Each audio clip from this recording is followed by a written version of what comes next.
कैसे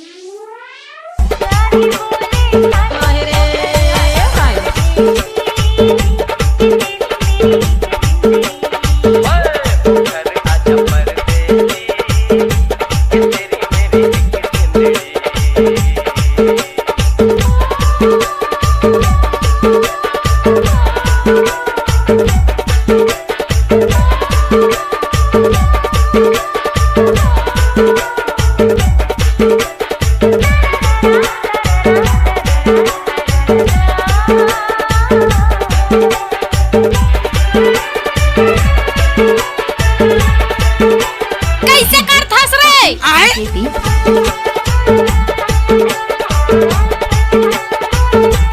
क्या नाम है आपका? ईश्वर जलगा वाले।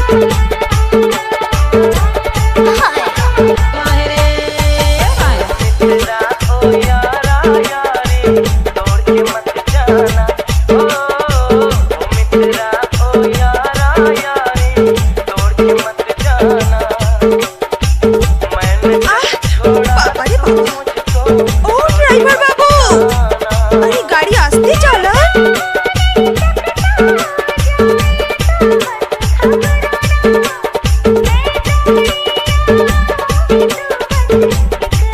अरे हटा, चल अपना बजा।